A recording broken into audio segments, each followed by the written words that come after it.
Hello everyone. India China border dispute एक बार फिर से चर्चा का विषय है। चीन के द्वारा भारत के अरुणाचल प्रदेश के 27 जगहों के नामों में परिवर्तन करने को लेकर के यहां पे दावा किया गया है। लेकिन ये कहानी पूरी तब तक नहीं होती है जब तक इसमें पाकिस्तान शामिल नहीं होता है। हालिया घटनाक्रमों पर अगर आप नजर डालें तो चीन और पाकिस्तान साथ में मिलकर के काम करते हुए भारत विरोधी गतिविधियों को बढ़ावा देते हुए दिखाई देते हैं। शुरुआत इसकी पहलगाम हमले से होती है और आतंकवादी इस हमले में भारत के द्वारा पाकिस्तान पर बड़ी कार्रवाई की जाती है। चाइना कहता है कि हम यहां पर पाकिस्तान का सपोर्ट करेंगे। इसके बाद चाइनाज और पाकिस्तानी मीडिया जो होती है मिलकर के भारत विरोधी यहां पर दुष्प्रचार करना शुरू करती हैं, भारतीय सेना के खिलाफ दुष्प्रचार करना शुरू करती हैं। भारत पाकिस्तान के मध्य सीजफायर होता है, लेकिन सीजफायर के बाद दो चीजें एक साथ होती हैं। एक तरफ अब पाकिस्तान कह रहा है कि कश्मीर के मुद्दे को सुलझाना है, अंतर्राष्ट्रीय दबाव यहां पर भारत पर बनाने की कोशिश करता है। वहीं दूसरी तरफ चाइना के द्वारा अब अरुणाचल प्रदेश पे दावा ठोक दिया जाना, 27 जगहों के नाम में परिवर्तन किया जाना, यह दिखाता है कि भारत को चीन और पाकिस्तान के साथ जो सीमा विवाद की स्थिति है वो कहीं ना कहीं एक साथ मिलकर के ये काम करते हुए दिखाई दे रहे हैं। अब मुद्दा आता है कि इसे भारत कैसे इन दोनों ही देशों से निपटेगा। इसको लेकर के भारत के पास क्या ऑप्शन है। अरुणाचल प्रदेश का जो मुद्दा है वो लगातार यहाँ पे चाइना क्यों यहाँ पर विवाद की स्थिति क्रिएट करता रहता है, इसके पीछे के कारण क्या है, उसको भी हम यहाँ पे समझेंगे। साथ ही कश्मीर के मुद्दे से जुड़े हुए कुछ पहलुओं को भी देखेंगे।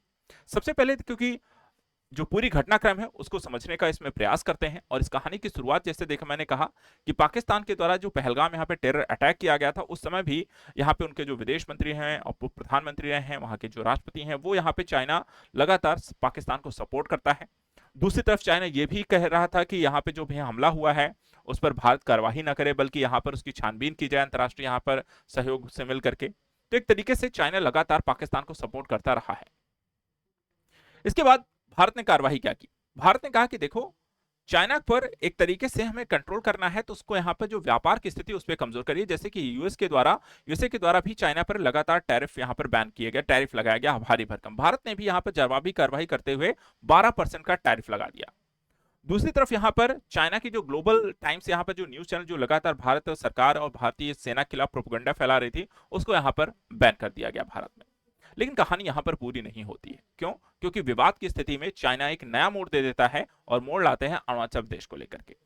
अरुणाचल प्रदेश की करीब 27 जगहों के नाम में परिवर्तन किया गया है और पिछले अगर 8 सालों की अगर हम कहानी देखें तो करीब ऐसी 92 जगह हैं जहां पर चाइना के द्वारा नामों में परिवर्तन किया गया है।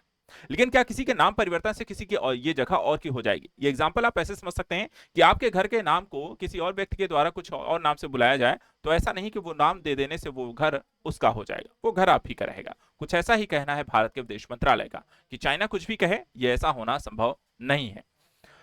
देखा जाए 27 जगहें हैं, उसमें 15 पहाड़, 5 कस्बे, 4 पहाड़ी दर्रे और 2 नदियां और एक झील इसमें आपको शामिल है। और पूरी स्थिति आप यहाँ पर आप जो अरुणाचल प्रदेश का अगर आप मैप देखें तो ये सारी चीजें आपको यहाँ पर इसमें दिखाई देती हैं। ये सभी यहाँ पे जो नामकरण है वो मैंड्रिन भाषा में किए गए हैं।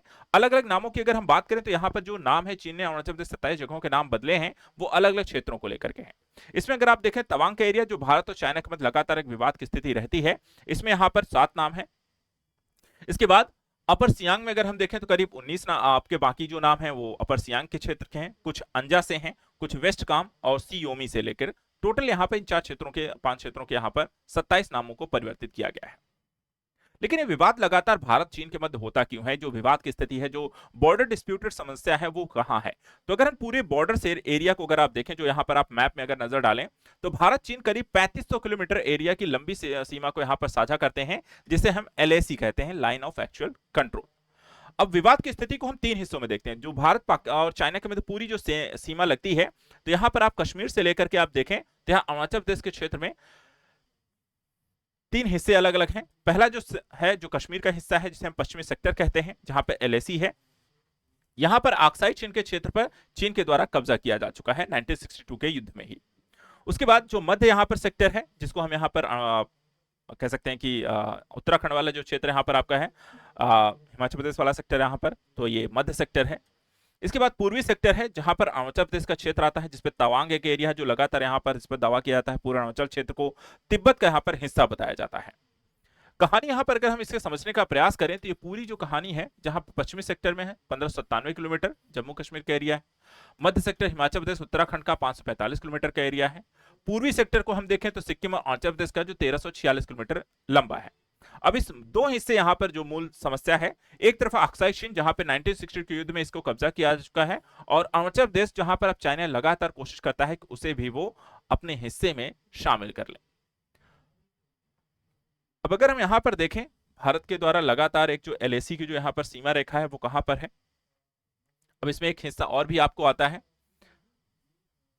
ये तो आक्साई चीन जिसकी हम लगातार बात करते हैं, भारत और चाइना के मध्य विवाद की एक स्थिति आपको बनती हुई दिखाई देती है। लेकिन एक हिस्सा और भी यहां पर है जो हम कहते हैं साक्शम घाटी। ये पाकिस्तान के द्वारा चाइना को दे दी गई है, जो कि यहाँ पे कश्मीर का ही हिस्सा हुआ करता था। और अब यहां पर देखें तो दो ये क्षेत्र हैं जो चाइना को कश्मीर के पश्चिमी सेक्टर में हिस्से में शामिल है। वहीं अरुणाचल प्रदेश में पूरे के पूरे अरुणाचल प्रदेश में यहाँ पे चाइना के द्वारा दावा किया जाता है कि ये दक्षिणी यहाँ पर आपको जो तिब्बत है उसका आपका हिस्सा मानता है। तो क्वेश्चन आता है कि अरुणाचल में चीन के साथ यानी कि जो सीमा विवाद है वो स्थिति है क्यों, लगातार इसको लेकर के क्वेश्चन क्यों उठाता रहता है, उस अपना हिस्सा यहां पर क्यों बताता रहता है, चीन और भारत लेकर इसको लगातार विवाद की स्थिति क्यों बनी रही है, और इसको अब तक यहां पर सुलझाया क्यों नहीं जा रहा है। इस स्थिति को यहां पर अगर आप देखें तो इसकी पूरी आप जो सिचुएशन है कुछ इस तरीके से समझ सकते हैं। देखिए, कहानी अभी की नहीं है, कहानी ये ब्रिटिशों की देन है। ब्रिटिशों के द्वारा चाइना के साथ एक यहाँ पर सीमा रेखा को साझा किया गया था, लेकिन चीन उस समय अगर हम देखें तो जो तिब्बत का हिस्सा हुआ करता था, ब्रिटिश होते थे और उनके द्वारा एक सीमा रेखा को साझा किया गया था, लेकिन चीन के द्वारा कभी इस रेखा को मान्यता नहीं दी गई थी। और इस कारण से जब चीन के द्वारा तिब्बत को अपने हिस्से में शामिल कर लिया गया, भारत के द्वारा जब जो भारत सरकार थी उस समय, जो नेहरू की सरकार थी, उनके द्वारा कोई ऑब्जेक्ट नहीं किया गया, तो उसके बाद से लगातार चीन के द्वारा एक पामा पांच उंगली की कहानी यहां पर दोहराई जाती है चाइना की तरफ से, जिसके तहत अगर हम देखें तो लद्दाख के क्षेत्र को, उसके बाद यहां पर हम देखते हैं कि आपके नेपाल है, आपका सिक्किम है, आपका भूटान है और आपका अरुणाचल प्रदेश है, ये सभी को ये कहता है कि ये आपके इस तिब्बत के हिस्से हैं। और तिब्बत जो है वो हथेली है आपकी, और ये जो 5 हिस्से हैं वो उसकी उंगलियां हैं। यानी कि वो इस प्रोजेक्ट के तहत इस पूरे क्षेत्र को अपना मानता है, और यही विवाद की जड़ है। क्योंकि भारत जो ब्रिटिशों के समय के जो इस तरीके के मैप का क्रिएशन है उसके लिहाज से अगर हम देखें तो यहां पर पूरा लद्दाख का रीजन से लेकर के आपका सिक्किम जो 1975 में भारत में शामिल हो जाता है, और अरुणाचल प्रदेश का जो हिस्सा है वो भारत के अंतर्गत आता है। और अभी भी अगर हम देखें तो पाकिस्तान चीन के द्वारा लगातार कोशिश की जाती है। पिछले कुछ सालों हमने देखें 2017 में डोकलाम क्षेत्र को अगर आप देखें, ये हिस्सा जो है भूटान और चाइना के मध्य, यहां पर विवाद की स्थिति हुई थी, झड़प हुई थी दोनों ही देशों के मध्य। डिस्प्यूटेड एक एरिया यहां पर आपको देखने को मिलता है भूटान में, जो एक ट्रायंगल है भारत, भूटान और चाइना के मध्य। इसके अलावा आपने देखा होगा पिछले जो कह सकते हैं कि कोविड के टाइम पे अगर हमने देखा तो वहां पर आपको पेगोंग से झील इत्यादि के आसपास इस एरिया में अगर हम देखें तो विवाद की एक स्थिति हुई थी, झड़प के यहाँ पर आपको देखने को मिली थी। इसके अलावा यहाँ पे ये एरिया है तवांग, जिसको यहाँ पे चीन के द्वारा दावा किया जाता रहता है। तो डिस्प्यूटेड यानी कि सीमा रेखा का एक सही तरीके से निर्धारण ना होना, या चीन के द्वारा जो ब्रिटिशों के समय में सीमा रेखा का निर्धारण किया गया था उसको न मानने के कारण ये विवाद की स्थिति अभी भी बनी हुई है।